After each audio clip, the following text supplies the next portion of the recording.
Bonjour, toi qui m'écoutes. Es-tu bien installé? Nous allons vivre une nouvelle fois ensemble la magie des histoires.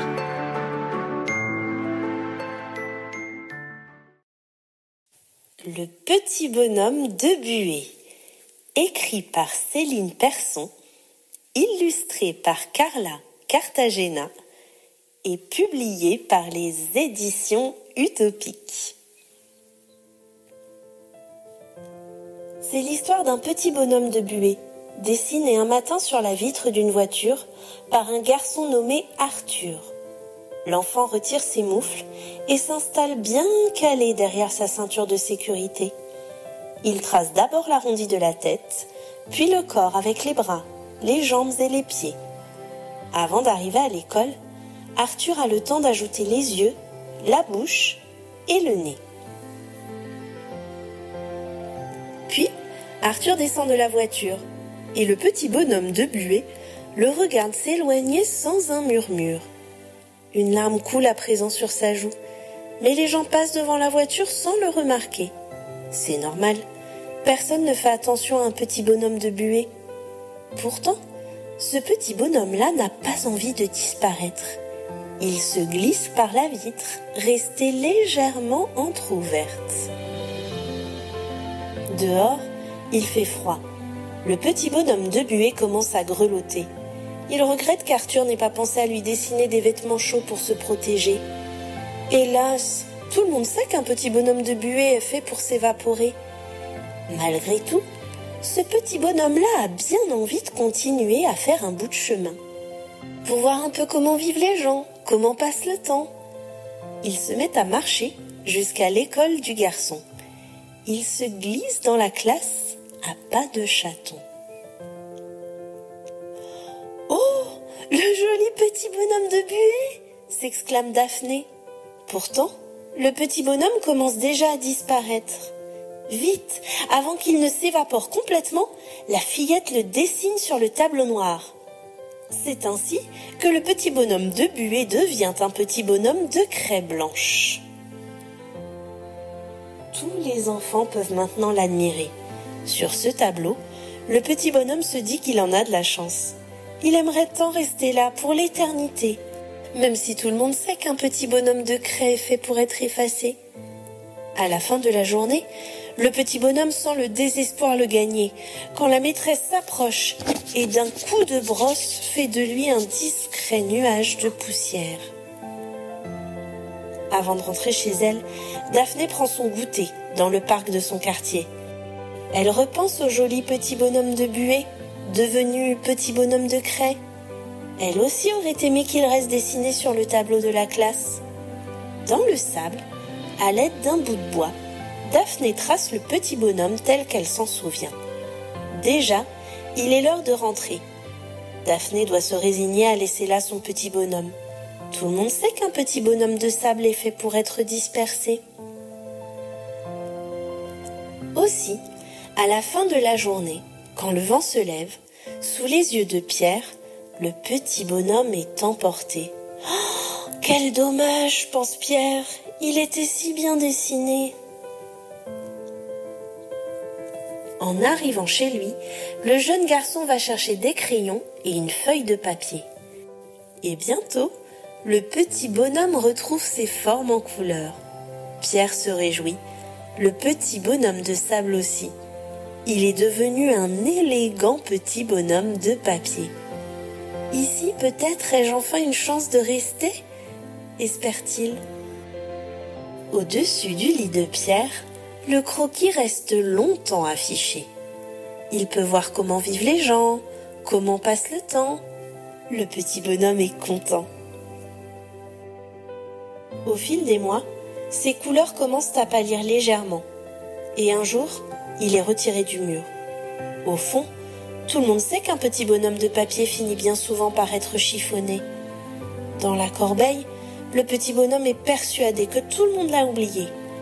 Personne ne me dessinera plus, c'est sûr, pense-t-il tristement. Quelques semaines passent. Une épaisse couche de neige recouvre à présent le jardin de Pierre. Aujourd'hui, Celui-ci a invité ses amis, Arthur et Daphné. Ensemble, bien emmitouflés, ils profitent de cette belle après-midi d'hiver. À la fin de la journée, quand la nuit commence à tomber, les trois copains admirent avec fierté le bonhomme de neige qu'ils ont fabriqué.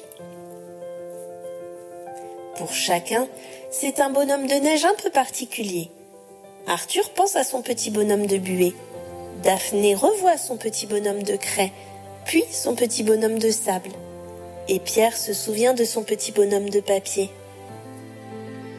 Quant au bonhomme de neige, il sait bien qu'il ne tiendra que quelques jours. Tous les bonhommes de neige finissent par fondre. Malgré cela, il n'est pas triste ce soir.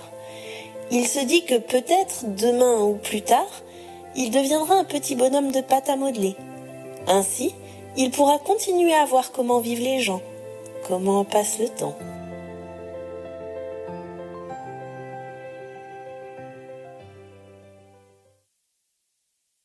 Si tu as aimé cette vidéo, mets un like et abonne-toi. Bonjour, toi qui m'écoutes. Es-tu bien installé? Nous allons vivre une nouvelle fois ensemble la magie des histoires.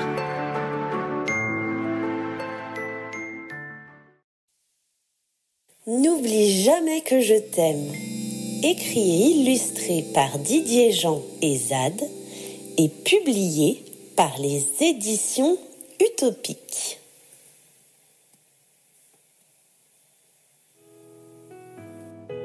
Aujourd'hui, comme tous les jeudis, maîtresse Amandine emmène les enfants à la bibliothèque. Deux par deux, main dans la main, ils trottent sur les trottoirs. Ils ont rendez-vous avec Hélène, qui leur ouvre les portes de la maison aux histoires. Quand chacun a choisi un coussin, quand les petites bouches se sont fermées, quand les petits pieds ont cessé de remuer, Hélène ouvre un grand livre et l'histoire peut commencer. Il était une fois une maman ours qui vivait avec son ourson dans une roulotte au fin fond de la forêt. Elle l'aimait tant qu'elle l'appelait mon trésor. « Ma maman aussi, elle m'appelle comme ça !» s'écrie Pierre, interrompant Hélène. Avant que la bibliothécaire n'ait repris son récit, Charlotte se lève à son tour. « Moi, mon papa, il m'appelle Petite Crapule !» Maîtresse Amandine tente de calmer les enfants, mais rien à faire. Alors, Hélène referme son livre. On dirait qu'aujourd'hui, vous n'avez pas envie d'écouter mes histoires.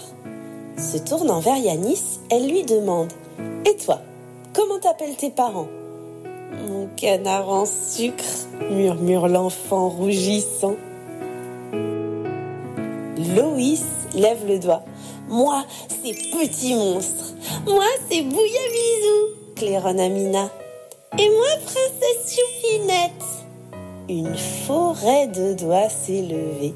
Les mots doux jaillissent et Hélène ne sait plus où donner de la tête. Chacun y va de son petit nom.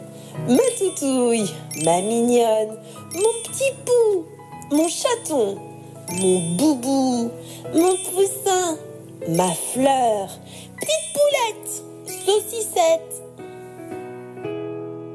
La bibliothécaire les interrompt et leur fait signe de s'asseoir. Elle a remarqué un enfant qui n'a encore rien dit. « Et toi, Valentin, à la maison, c'est quoi ton petit nom ?»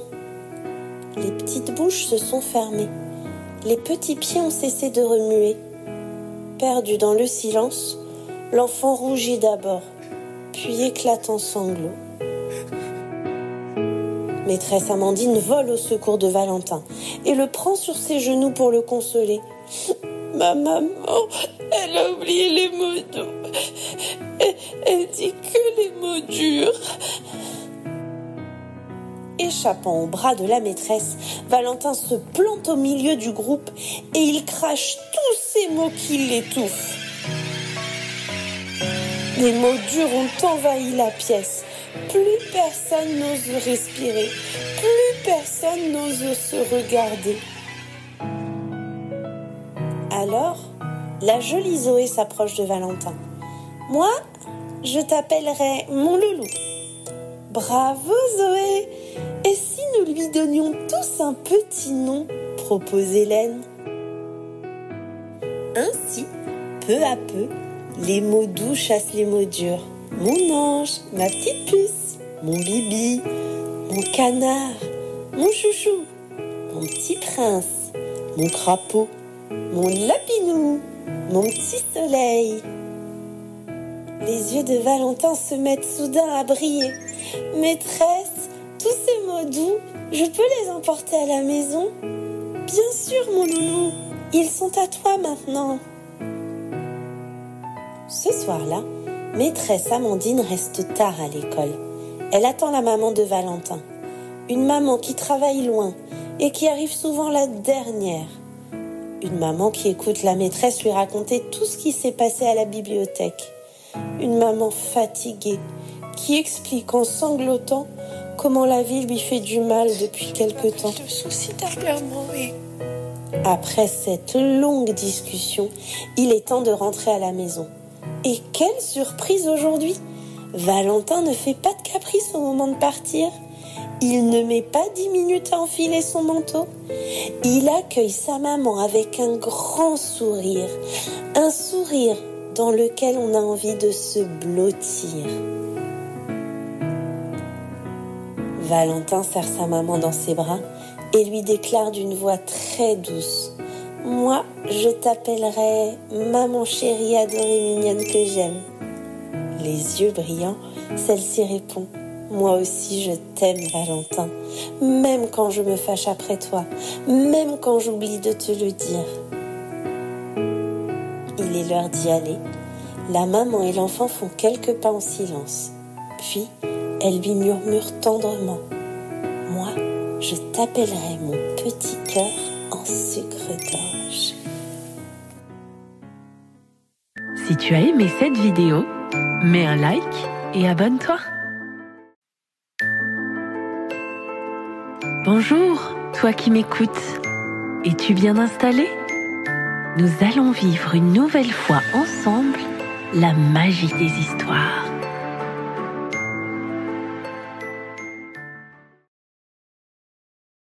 Pour qui ce cadeau ?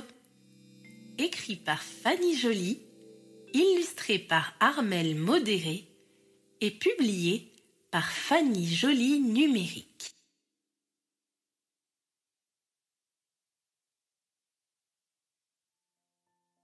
Tilu tourne en rond dans sa chambre. Il a déjà joué avec tous ses jouets, sauf ceux qu'il connaît trop, ou qui sont cassés, ou pas rigolos. Tilu ouvre ses rideaux. Oh oh! Le jardin est tout blanc. C'est beau! Des flocons de neige tombent du ciel en dansant. Des milliers de flocons comme des bouts de coton. Le jardin, le banc, la balançoire en sont recouverts. À part Tilu, tout le monde dort dans la maisonnette. Sans bruit, il enfile son manteau, ses bottes et va dehors. Tilu marche dans la forêt. Ses pas crissent dans la neige. Par moments, un rayon de soleil perce le ciel. Tilu lève la tête. Ça alors! Une petite boîte rouge se balance au bout d'une branche. On dirait un genre de paquet cadeau. Un cadeau tout seul, au milieu de la forêt. Bizarre, bizarre, pense Tilu. Tilu aimerait trop voir ce paquet de plus près. Il essaie de grimper à l'arbre, mais il glisse. Il n'est pas équipé. Il lui faudrait des griffes d'ours ou des crampons d'alpiniste. Tilu cherche un bout de bois. Un bon bout de bois long et solide. Ce n'est pas facile à trouver. Ça y est, il en tient un. Il s'en sert pour secouer la branche. Des blocs de neige lui tombent sur le nez. Et soudain, paf! La boîte tombe aussi. Gagné! Tilu inspecte le paquet.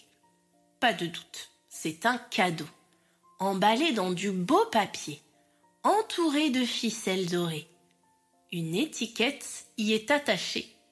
Des mots sont écrits dessus. Tilu ne sait pas encore lire. Ouvrir, ne pas ouvrir, c'est peut-être un trésor. Mais peut-être pas. Et si c'était un piège, un danger? Tilu rapporte le paquet chez lui. « J'ai trouvé un cadeau dans un arbre !»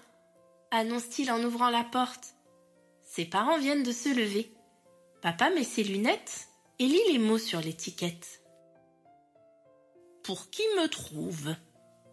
Tilu ouvre des yeux ronds. « Qui me trouve? C'est qui ?»« C'est toi qui as trouvé le paquet, fiston !» Tilu saute de joie. « Alors le cadeau est pour moi! Oh, youpi !» Tilu ouvre son cadeau. Tadam! Dans la boîte, il y a des sachets. À l'intérieur de ces sachets,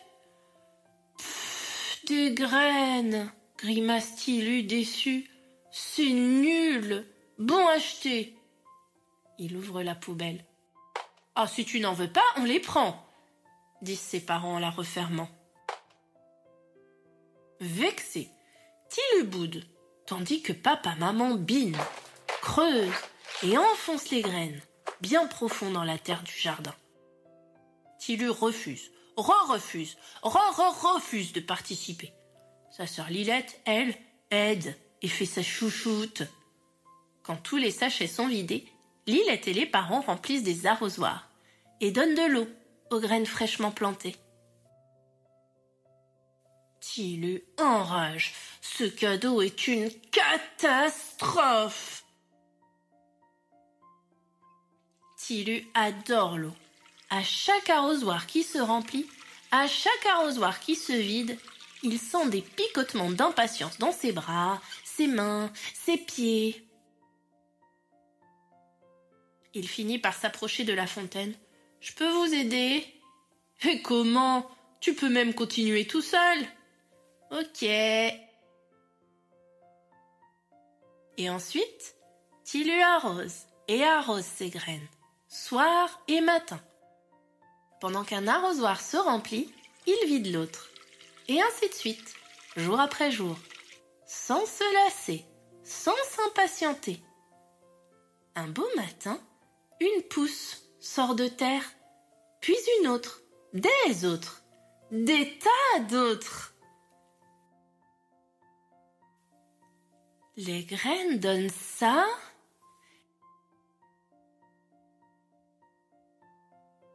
et ça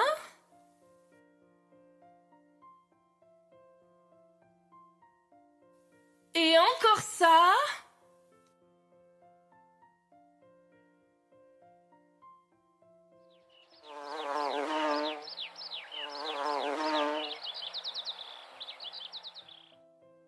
Avec les fleurs et Lilette, Tilu fait un bouquet pour Nita, la plus vieille grand-mère du quartier. De joie, Nita se remet à danser.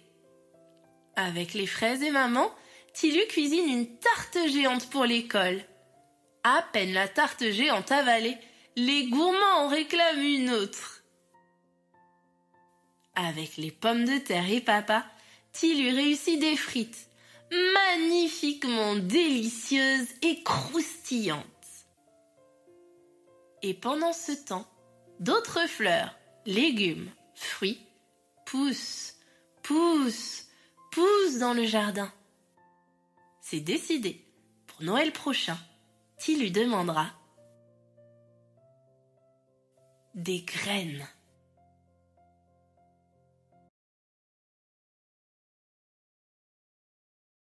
Si tu as aimé cette vidéo, mets un like et abonne-toi. Bonjour, toi qui m'écoutes. Es-tu bien installé? Nous allons vivre une nouvelle fois ensemble la magie des histoires.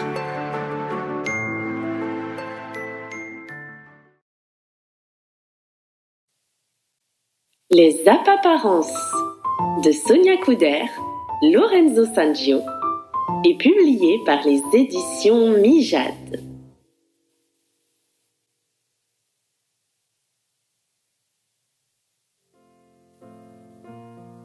Chaque matin, Ophélie arrive à l'école avec Horace, son papa.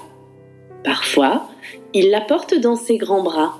Dans ces moments-là, elle se sent comme une géante. Elle peut voir jusqu'au bout de la cour, car son papa est immense, tellement immense que les autres enfants n'arrivent pas à le voir tout entier sans devoir lever la tête. « Bonne journée, ma chérie », dit doucement le papa d'Ophélie en la posant sur le sol. Dans la cour, tous attendent craintivement qu'il soit parti avant d'adresser la parole à leur ami. Ophélie est petite et sympathique, mais son papa, comment dire? Le papa de Simon a pourtant une corne plus pointue que les siennes. La maman de Cynthia est plus musclée que lui. Le papa de Marie a une plus grosse voix. Mais c'est le papa d'Ophélie qui effraie tout le monde. Il est si imposant. Ophélie s'amuse beaucoup à l'école avec ses amis. Mais quand elle veut les inviter pendant le week-end, aucun d'eux n'accepte de venir chez elle. Ni Corentin, ni Maxime, ni Gio. Ils ont toujours une bonne excuse.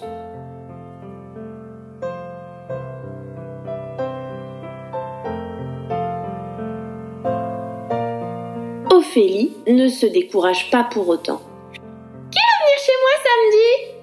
demande-t-elle un jour tout enthousiaste.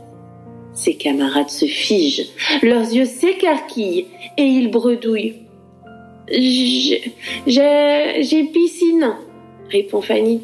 « Je vais faire une randonnée avec mon papy », prétend Timothée. « J'ai un cours de cuisine, mon Charlotte. » Je bafouille Céline, mais rien ne lui vient à l'esprit. « Tu es d'accord ?» s'exclame Ophélie. « Oh, comme je suis contente! Oh, merci Céline, vivement samedi! Tu verras, on va drôlement s'amuser. » Céline ne sait pas quoi dire. Elle ne peut plus trouver d'excuses sans blesser Ophélie. Mais elle n'a aucune envie d'aller chez son amie. Son père lui fait penser à l'ogre des contes.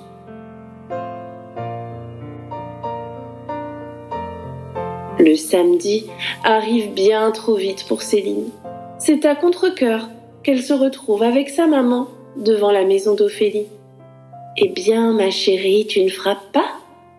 Céline n'a pas le temps de répondre que déjà sa maman toque à sa place.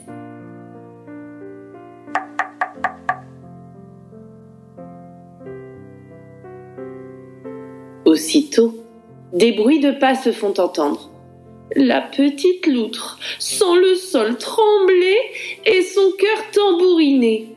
« Oui » mugit une voix grave. Le père d'Ophélie ouvre la porte.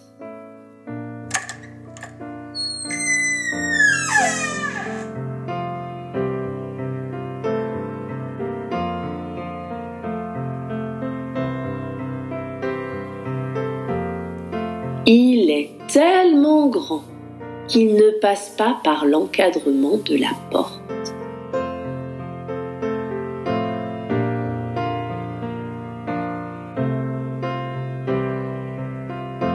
En voyant ses visiteuses, Horace recule et laisse place à sa fille, qui bondit de joie.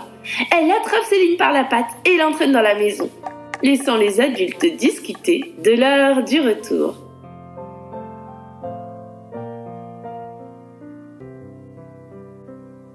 Pas trop tard, espère Céline.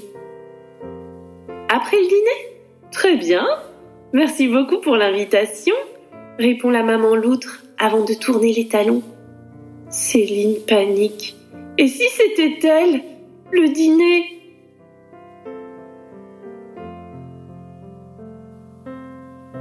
Rayonnante, Ophélie fait visiter la maison à son amie, sans s'apercevoir qu'elle est toute tremblante. Une fois dans la chambre, elle propose différents jeux. Mais la petite loutre ne dit toujours rien. « Tu ne veux pas prendre du thé ?» s'étonne Ophélie. Mais Céline n'a pas l'air de l'entendre. Elle imagine le père de son amie venant les gronder pour une raison ou pour une autre.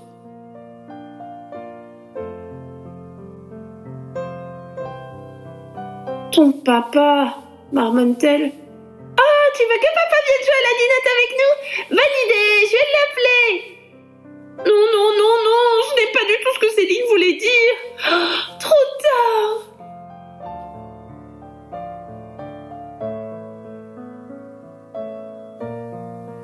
En moins de 2, l'immense taureau est assis sur une chaise minuscule, devant la table couverte de tasses et de petits gâteaux en plastique.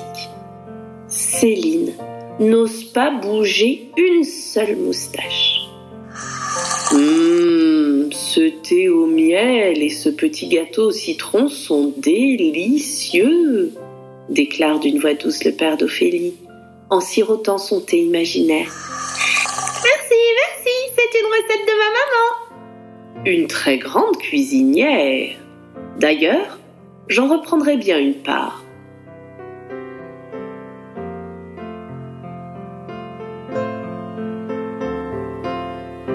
Étonnée, Céline observe le papa de son amie. Assis, il paraît un peu moins grand. Et quand il sourit, il fait un peu moins peur. « Moi aussi, je voudrais du thé, » dit la petite loutre, d'une voix pas très assurée.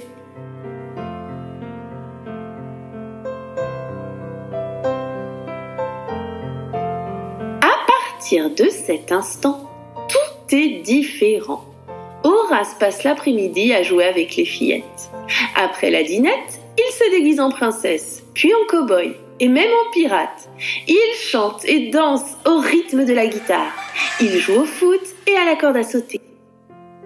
Aussi incroyable que cela puisse paraître, le taureau est très doué.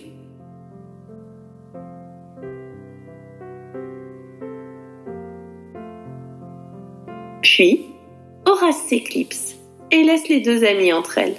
« Il est trop drôle, ton papa, » dit Céline. « Oui, c'est le meilleur papa du monde !»« Le mien est très chouette aussi, mais il n'a pas de robe de princesse. Papa pourra lui en prêter une ?» Les deux amies éclatent de rire. Horace les appelle pour le dîner. Il a préparé un délicieux repas. Tandis qu'Ophélie va chercher la salade, son père en profite pour murmurer « Merci d'être venu à la maison, ça fait vraiment plaisir à Ophélie. »« À moi aussi, » assure Céline. « Je sais bien que j'ai l'air impressionnant. J'essaye pourtant de mettre les gens à l'aise. Mais personne, avant toi, n'avait bien voulu venir chez nous. » La petite loutre a un peu honte. Elle aussi avait peur avant cette journée fantastique. Alors, dès lundi, elle ne manquera pas de raconter à toute la classe que le grand taureau si effrayant est en fait le plus chouette des papas.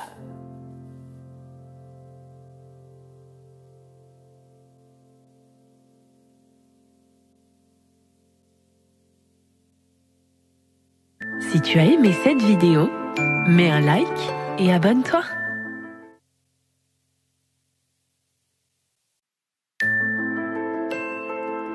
Bonjour, toi qui m'écoutes. Es-tu bien installé? Nous allons vivre une nouvelle fois ensemble la magie des histoires.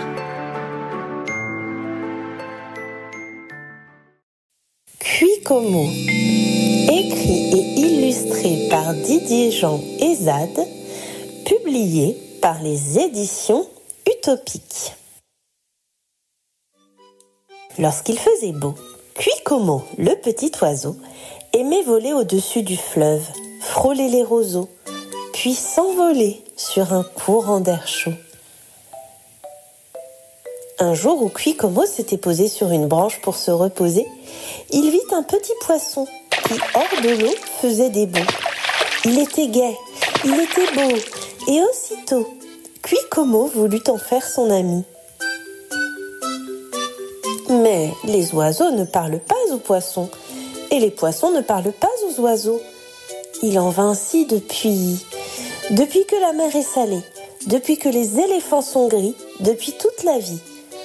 Pourtant, ce petit poisson semblait si gentil que Quickomo, pour attirer son attention, improvisa une chanson. Viens avec moi au-dessus des plaines, viens suivons le chemin des pollens, viens avec moi saluer le vent, laisse parler tes sentiments, viens avec moi percer le mystère qui lie le ciel et la mer, viens avec moi au-dessus des plaines, viens suivons le chemin des pollens. Viens avec moi saluer le vent, laisse parler tes sentiments, viens avec moi voler des mirages, tout là-haut dans les nuages. Séduit par ce chant, le petit poisson bondit hors de l'eau en se tortillant. « Bonjour poisson, quel est ton nom ?» demanda l'oiseau. « Je m'appelle Léon. »« Moi, c'est Quickomo. Tu veux bien être mon ami ?»« Oh, j'ai très envie de te dire oui !» répondit Léo. Pour fêter leur amitié, le poisson invita l'oiseau à un petit plongeon au milieu des joncs. Mais Quickomo ne savait pas nager, car il avait peur de l'eau. Alors, l'oiseau proposa au poisson un petit vol plané au gré des alizés. Hélas, Léon ne savait pas voler. Embarrassés, les deux amis s'observèrent un instant en silence. Et puis Léon s'écria « J'ai une idée, Quickomo, reprends donc ta chanson, et moi, avec ma bouche, je jouerai les percussions. » Soudain, un bruissement d'ailes interrompit les musiciens. Une volée d'oiseaux venait de se poser sur la branche à côté de Quickomo. « Tu fréquentes les poissons maintenant ?» s'écria l'un d'eux. « Oui, je vous présente Léon, mon nouvel ami. »« Il n'a même pas d'ailes pour voler, c'est un moins que rien ton copain, » lança un pélican l'air méchant. « Allez, Quickomo, arrête de faire l'idiot et viens donc jouer avec tes vrais amis, les oiseaux » ajouta un calao plutôt costaud. Quickomo plongea son regard dans l'eau, au plus profond, là où avait disparu le petit poisson. Puis, lentement, il déploya ses ailes pour suivre ses compagnons. Léon, lui, était en grande conversation avec ses frères, les poissons. « Tu es fou de parler aux oiseaux. C'est dangereux, les oiseaux. Et ça mange des poissons, les oiseaux. »« Mais Quickomo n'est pas un bandit, c'est mon ami, » s'écria Léon. « Laissez-moi jouer avec lui.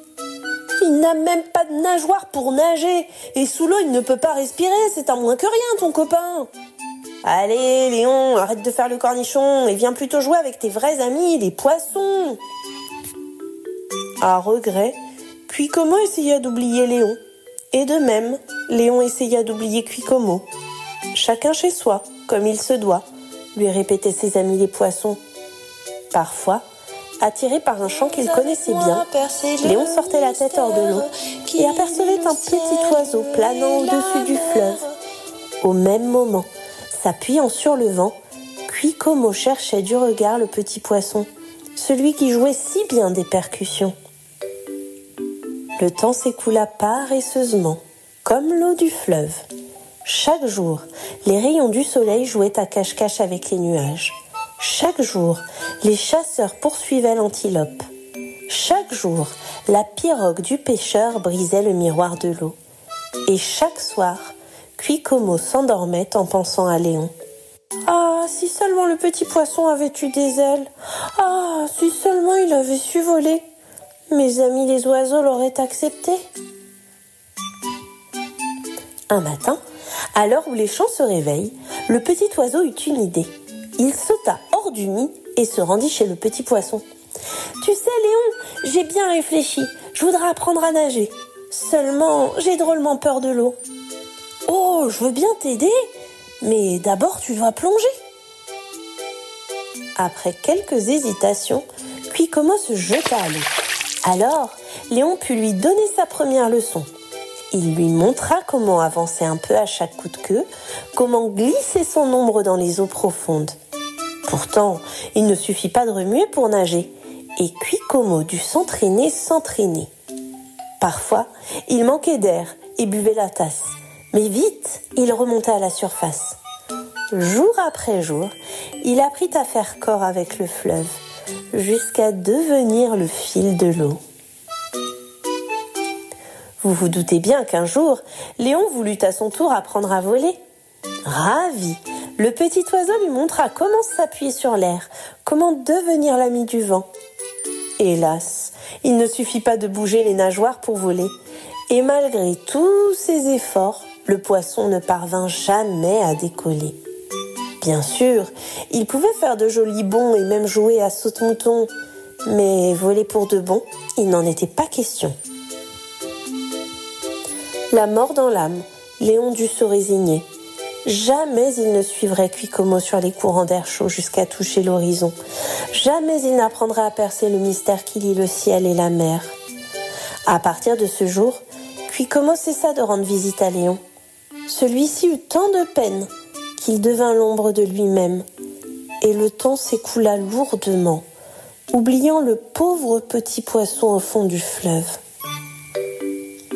Pourtant, un matin où l'air était plus clair, Léon entendit de loin une chanson qu'il connaissait bien. Mais cette voix, oui, cette voix, c'était celle de Kuikomo. Le voilà qui venait par ici. Il portait dans son bec, agile, un drôle de nid tapissé d'argile. Il le plongea dans le fleuve et le remplit d'eau. Léon comprit alors pourquoi son ami avait été absent si longtemps. Sans un mot, le poisson sauta dans cette piscine tombée du ciel et l'oiseau s'envola à tire d'aile. Ce jour-là, il y eut foule pour admirer Kuikomo et Léon, s'élançant sur le vent jusqu'à toucher l'horizon. Enfin, ils allaient percer le mystère qui lie le ciel et la mer.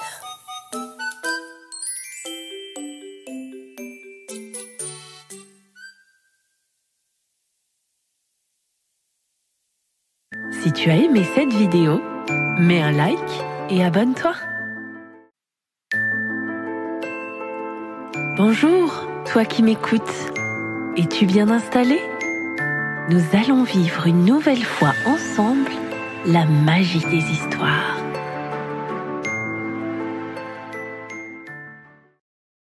Comme deux confettis, écrit par Didier Jean Ezade, illustré par Sandrine Cao et publié par les éditions Utopiques. Quand je n'étais pas née, maman ne s'appelait pas maman. Et c'est pareil pour papa. Lui non plus ne s'appelait pas papa. D'ailleurs, ils ne se connaissaient même pas. Perdus dans la foule, il et elle avaient bien peu de chances de se croiser. Imaginez deux confettis lancés au milieu d'un carnaval. Pourtant, ils se cherchaient depuis un bon moment, sans savoir qu'un jour, ils me protégeraient des doutes et du mauvais temps. Heureusement pour moi, il et elle ont fini par se rencontrer et même se parler pendant de longues heures, coincés dans un ascenseur. Par chance, il avait fait des courses avant et par bonheur, tous deux partageaient la même passion pour les tartes au citron.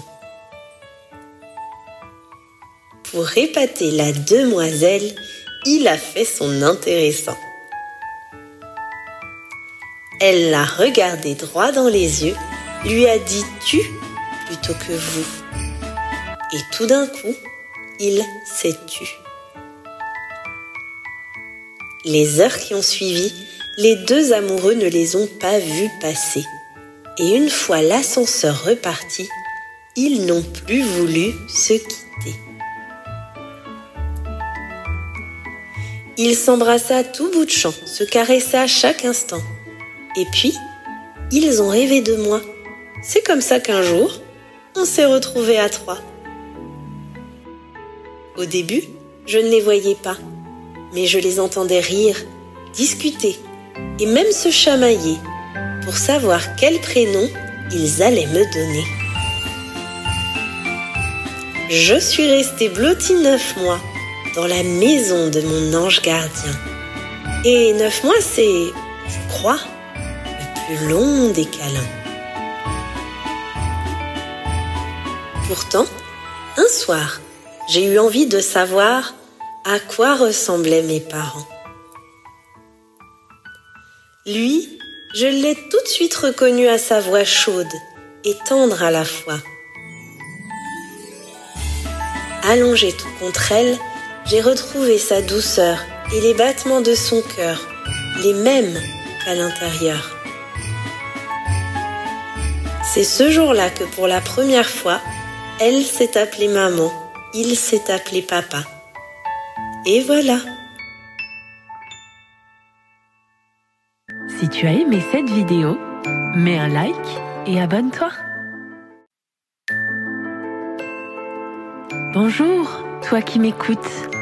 Es-tu bien installé? Nous allons vivre une nouvelle fois ensemble la magie des histoires.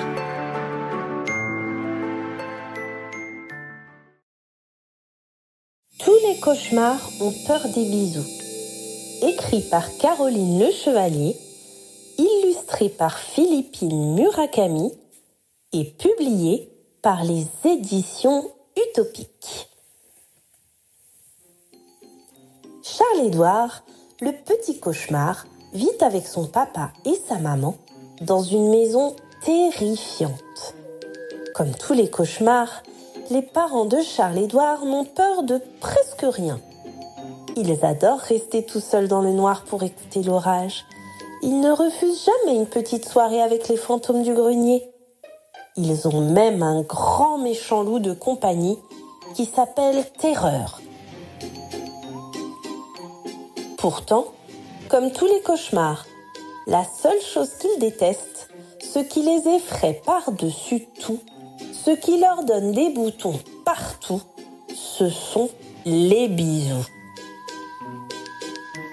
Papa et maman cauchemar ne le répéteront jamais assez. Fais bien attention, Charles-Édouard. Méfie-toi. Un seul bisou, un seul, et tu te transformeras en un rêve tout doux. Charles-Édouard, qui est un bon petit cauchemar, fait beaucoup d'efforts pour écouter les conseils de ses parents. Mais il a un gros problème. Lui, il voudrait des bisous, des tas de bisous partout. Chaque soir, avant qu'il ne se faufile dans le sommeil d'un enfant, papa cauchemar le met en garde. Tu lui fais peur jusqu'à ce qu'il appelle sa maman. Par contre, dès qu'elle arrive pour lui faire un bisou, tu prends tes jambes à ton cou. Charles-Édouard est toujours obéissant. Mais ce soir-là, quand la maman entre dans la chambre pour rassurer son petit, il ne bouge pas d'un poil. Ce soir, je reste pour le bisou, se dit-il courageusement. La maman se penche doucement au-dessus du lit et embrasse tendrement son fils. Ce n'est rien, mon petit poussin, le méchant cauchemar est parti. Pas du tout, répond l'enfant sanglotant. Regarde, maman, il est encore là. Et il lui montre le vilain petit monstre qui tend la joue en quête d'un gros bisou. Tiens, mais c'est vrai, s'étonne-t-elle. Comment se fait-il que ce cauchemar soit toujours là? Pourtant, c'est bien connu. Tous les cauchemars ont peur des bisous. Pas tous, répond timidement Charles-Édouard. Tu en es sûr? Si l'on en croit la rumeur, un seul bisou, un seul, et tu te changeras en un rêve tout doux. Justement, j'en ai marre d'être un cauchemar et d'effrayer les enfants. Moi, je voudrais faire rêver les gens. Eh bien, approche petit cauchemar, je vais te donner ton premier bisou. La maman embrasse alors tendrement la joue de Charles-Édouard. Soudain, le petit cauchemar se sent aussi léger qu'une plume et devient, en un éclair, un joli rêve tout doux. Envahi par un grand bonheur, il n'a plus du tout envie de faire peur. Mais au petit matin, lorsque Charles-Édouard est de retour chez lui, papa et maman cauchemar entrent dans une colère noire. « Nom d'un loup-garou !» s'écrie le papa. « Tu as perdu la tête ? Nous t'avions pourtant bien dit de prendre garde aux bisous. »« Pourquoi ne nous as-tu pas écoutés ?» hurle la maman. Voyant ses parents fous de rage, Charles-Édouard tente de s'expliquer. « Être un rêve n'est pas si horrible qu'on le croit. Je suis bien plus heureux comme ça. » Hélas, la colère de papa et maman cauchemar est si grande qu'ils ne l'écoutent pas. Heureusement, Charles-Édouard a une idée merveilleuse. Ignorant la fureur de ses parents, il leur saute dessus pour les couvrir de bisous. Alors, l'incroyable métamorphose s'accomplit à nouveau. Devenus de magnifiques rêves tout doux, ses parents sont envahis d'une joie immense. « Oh, c'est extraordinaire !» s'exclame le papa. « Tu avais raison, quel bonheur d'être un rêve !» ajoute la maman. Et tous les trois s'embrassent en riant. Depuis ce jour, Charles-Édouard et ses parents ne terrifient plus personne. Ils ont décidé de se consacrer à l'élevage des bisous qu'ils distribuent joyeusement toutes les nuits aux enfants endormis. Le rêve, quoi! Si tu as aimé cette vidéo, mets un like et abonne-toi. Bonjour, toi qui m'écoutes. Es-tu bien installé? Nous allons vivre une nouvelle fois ensemble la magie des histoires. L'heure des mamans. Écrit par Yael Hassan, illustré par Sophie Rastegard et publié par les éditions Utopiques. Allez les enfants, on range, on se lave les mains et on se met en rang. C'est bientôt l'heure des mamans, nous dit chaque jour la maîtresse. L'heure des mamans, n'importe quoi! Pourquoi, dit-elle, l'heure des mamans et pas l'heure des papas, l'heure des nounous, l'heure des grands frères ou des grandes sœurs, l'heure des voisins ou des voisines, l'heure des papis ou des mamies ou encore de la garderie. En tout cas, moi, ce n'est jamais maman qui m'attend. Le lundi, c'est Marie-Pierre, ma babysitter, qui vient me chercher à l'école. Elle est gentille, mais même si je l'aime beaucoup, elle n'est pas ma mère, Marie-Pierre. Le mardi, c'est Papy Albert, qui me prend et m'apporte mon goûter.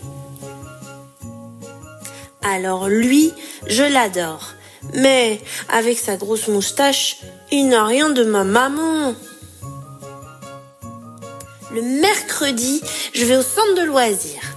Tonton Fabien, le frère de maman, qui est maître d'école, n'a pas classe cet après-midi-là. Alors, à l'heure des mamans, c'est lui qui m'attend.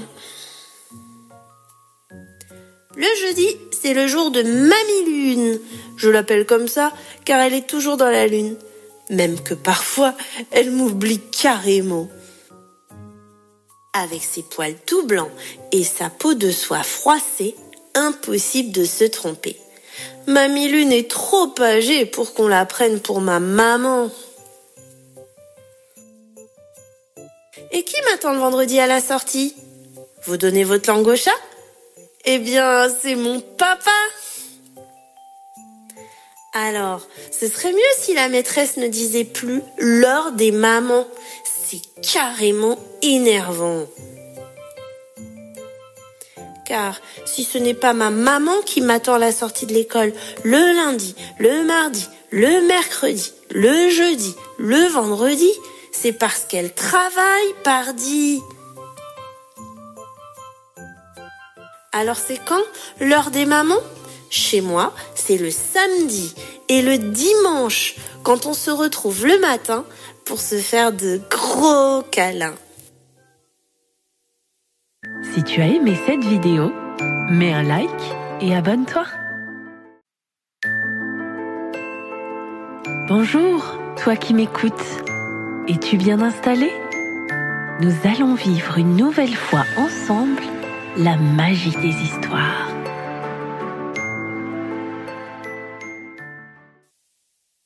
Ah ça, j'y avais pas pensé. Écrit par Ludovic Souliman, illustré par Bruna Assi-Brasil et publié par les éditions Utopiques. Sur la terre, il y avait une ville immense, la nuit pleine de lumière, le jour pleine de bruit, le jour, la nuit pleine de vie, pleine d'immeubles aussi. Dans ces centaines d'immeubles, il y avait des milliers d'appartements, en haut, en bas et au milieu.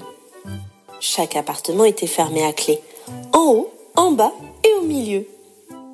Derrière ces milliers de portes fermées à clé, il y avait des millions de gens, fermés à clé en haut, en bas et au milieu. Chaque soir, ces millions de gens regardaient des milliers d'écrans d'infanti-télévision qui s'amusaient à les amuser ou à leur faire peur. Soyez prudents, il fait froid. Alerte jaune, alerte orange, alerte rouge. Attention le vent, danger de pluie. Attention les jeunes, risque de grippe pour les vieux. Vague de mauvais temps, vague de migrants, vague d'attentats. Attention à tout le temps. Dans cette ville immense, il y avait une vieille petite maison, coincée entre deux tours géantes qui la regardaient de haut.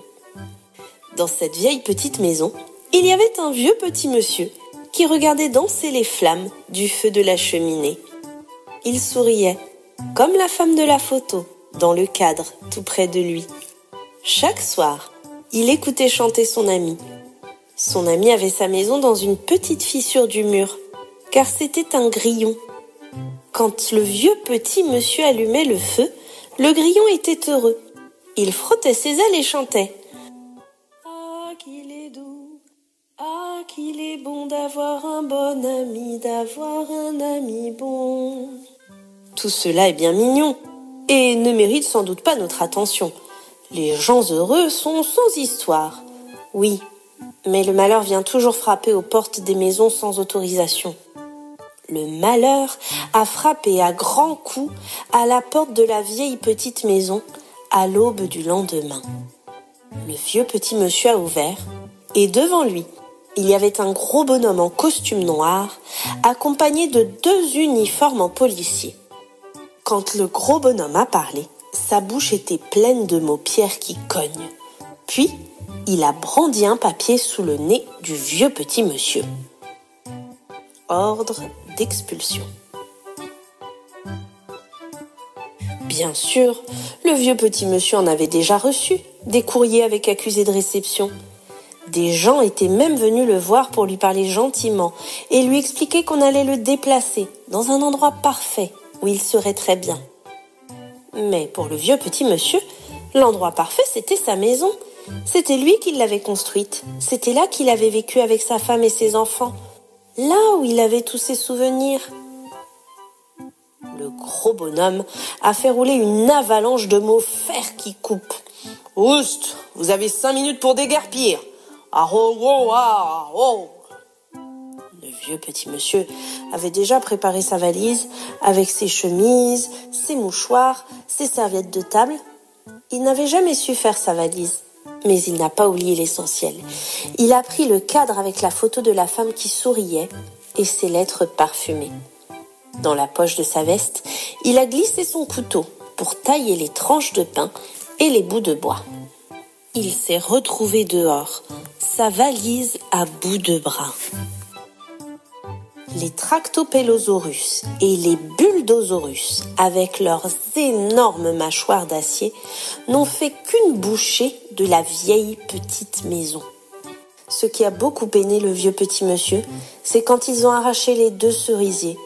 Il s'est rappelé alors les merles et les pigeons qui venaient gober les fruits en été. Il a revu les enfants du quartier qui venaient chaparder les cerises. Il a fermé les yeux et il s'est souvenu du goût de la chair juteuse et sucrée de sa jeunesse. Les 2 cerisiers sont tombés dans un dernier grand cri d'arbre qui meurt. Juste devant, des ouvriers ont installé un panneau où était écrit « Bientôt ici, réalisez votre rêve, devenez propriétaire d'un appartement à la résidence Les Cerisiers. Au standing, sécurité et tranquillité. » Le monde est cruel. De telles choses arrivent tous les jours et personne n'en parle dans les journaux. Car c'est comme ça après tout. On ne va pas pleurer pour si peu. Mais quand même, le vieux petit monsieur, avec le dessus de son pouce, a écrasé une larme qui menaçait de couler au coin de son œil gauche. Il allait partir sur ses jambes tremblantes quand il a entendu une toute petite voix. Cri, cri. C'était le grillon. Qui va me protéger maintenant qu'il n'y a plus de maison? Le vieux petit monsieur s'est gratté la tête, geste qui marquait chez lui le signe d'une intense réflexion. Ah, ça, j'y avais pas pensé. Il a posé sa valise en cuir, clic et clac.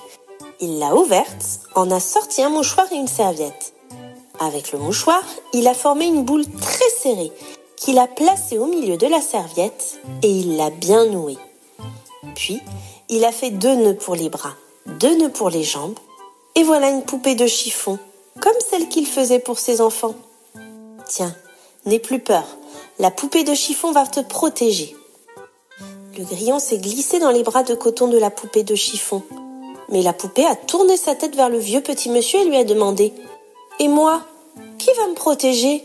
Le vieux petit monsieur s'est gratté la tête.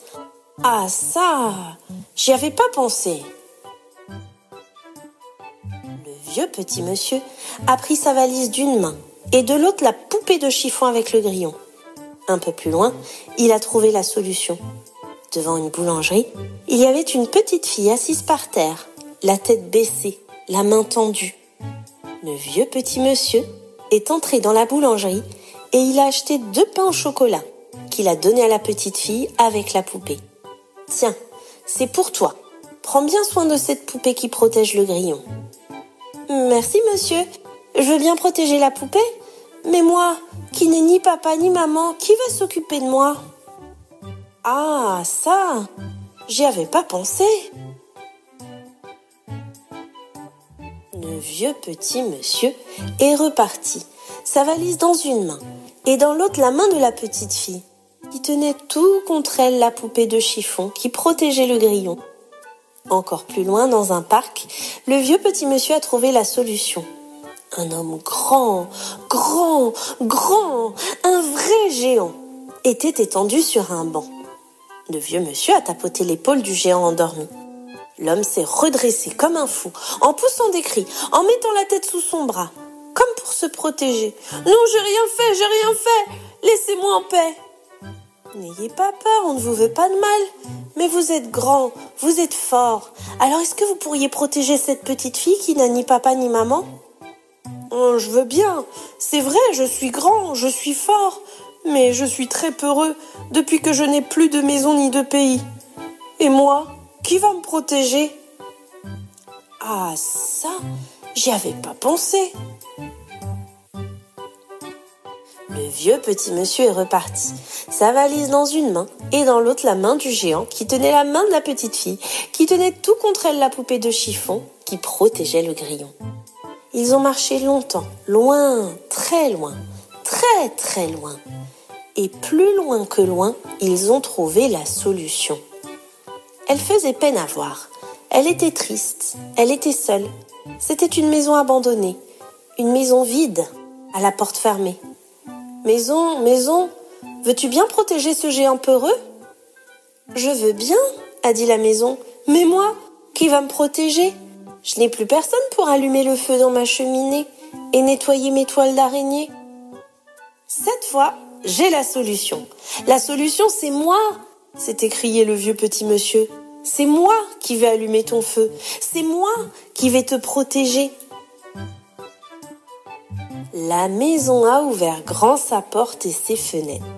Les nouveaux amis ont bien tout nettoyé. Il y avait une chambre pour le géant avec un très grand lit. Il y avait une chambre pour le vieux petit monsieur avec un lit moyen.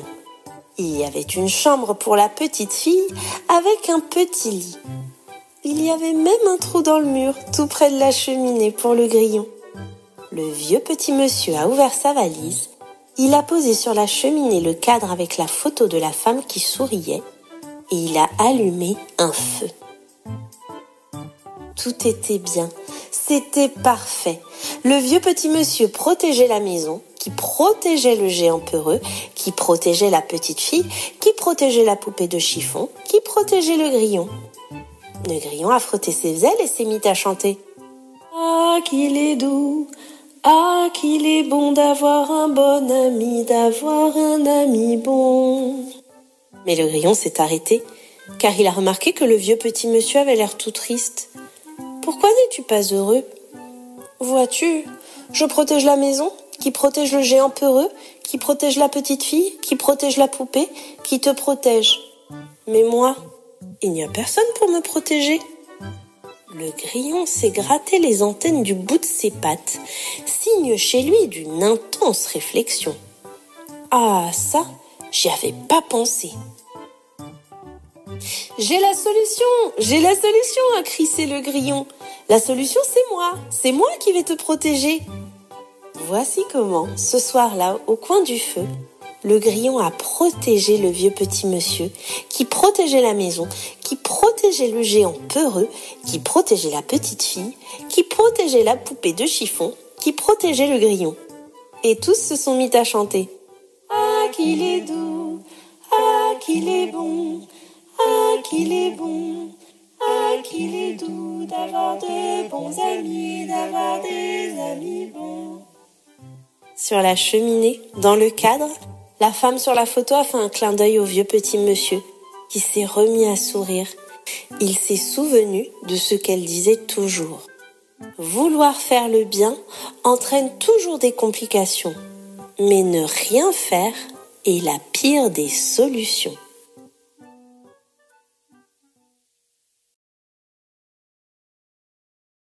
Si tu as aimé cette vidéo, mets un like et abonne-toi.